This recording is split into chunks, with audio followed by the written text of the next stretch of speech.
Hi guys, welcome back to my channel. If you're new here, I am Molly Smiles, and today I'm diving into another movie called The Little Things. This movie came out at the beginning of the year, January 29th to be exact, and it was directed by John Lee Hancock.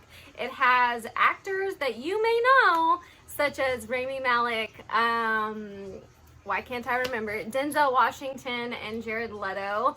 There was another one, but I didn't remember him specifically, but it was listed. The description reads, Kern County Deputy Sheriff Joe Deacon is sent to LA for what should have been a quick evidence gathering assignment. Instead, he becomes embroiled in the search for a serial killer who is terrorizing the city.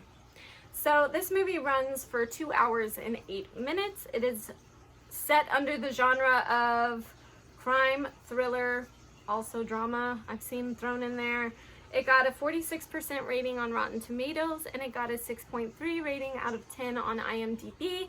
I did not read through the reviews. I really don't care so much about the reviews for this because this is kind of an impromptu. I did not plan anything. The only thing I wrote down was like the description and the runtime and the ratings and stuff like that, because I was so frustrated with this movie. A few videos back, I talked about a movie called Let 'Em Go, and I said that there were quite a few reviewers who didn't like the movie because before watching it, they didn't look up what genre it was, and they expected, because it had Kevin Costner in it, that it would be this Western type of film, and they were pissed when they found out that it was a thriller. Sorry if you don't like the word pissed. Sorry, again. So I'm about to be that person, but it's a little bit different. This movie is listed as a thriller, and I have problems with that because I'm going to tell you, if you're going to be listed as a thriller, I think your main goal in the movie should be to thrill the audience. And for me, it did not happen. The most thrilling part for me was the first 5 minutes, and even that was a little bit of a letdown. I'm just gonna be honest. I got into it. It's a very slow moving story. It's building and building and building, and even when it ends, you're still building the blocks in your head because not everything is clear. At least for me, it wasn't clear. But I gotta admit, I was I was a lot frustrated that this movie didn't really pack the punches that a thriller, or to even be listed as a thriller, that I believe it should have had. And there are moments, I do believe that they were trying to create a thriller, because there are moments in certain scenes where you can feel that the director was trying really, really hard to make it a moment where your heart would be racing. It's really tense. You should be on the edge of your seat.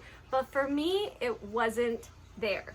I was not on the edge of my seat at any point. I actually was just kind of like waiting for the story to get going, like, come on, we got to get some momentum. And it really kind of feels like the momentum doesn't really show up until the last 30 minutes. And I mean, this is a 2-hour movie, and I felt like it didn't even get momentum until like the last 30 minutes, and that's pretty sad. And it took 40 minutes in the trailer, I believe, and you can correct me if I'm wrong, but in the trailer it tells you flat out like that their suspect that they're trying to look at is Jared Leto. Like, you know, he's the bad guy that the cops are looking at. It takes them 40 minutes to even introduce him. And ladies, if you happen to be one of the ladies that find Jared Leto attractive and you clicked on this movie because you thought he was going to be so cute, well, I hate to break it to you, they did fantastic makeup work on Jared Leto's face,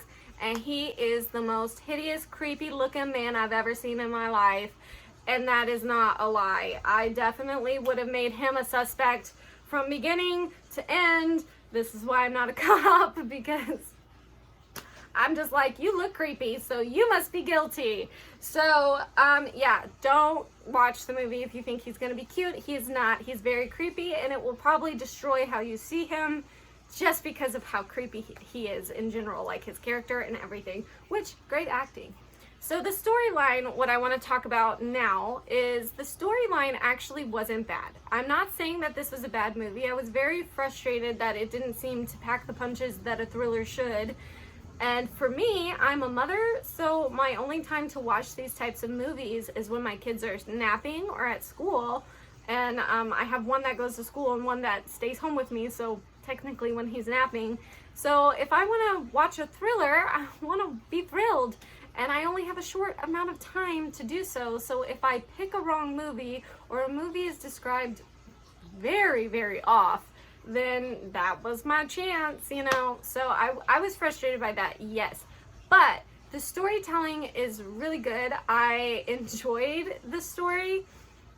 There is a twist at the end that I honestly didn't expect. I don't know why I didn't expect it, but I didn't expect it, and it was interesting. I will say, for me personally, and this is not true for everybody else, but for me personally, it took a minute to understand what point they were trying to convey at the very end, because it was just so subtle and vague how they tried to make the point that I literally ended the movie like, well, is that what that was supposed to be?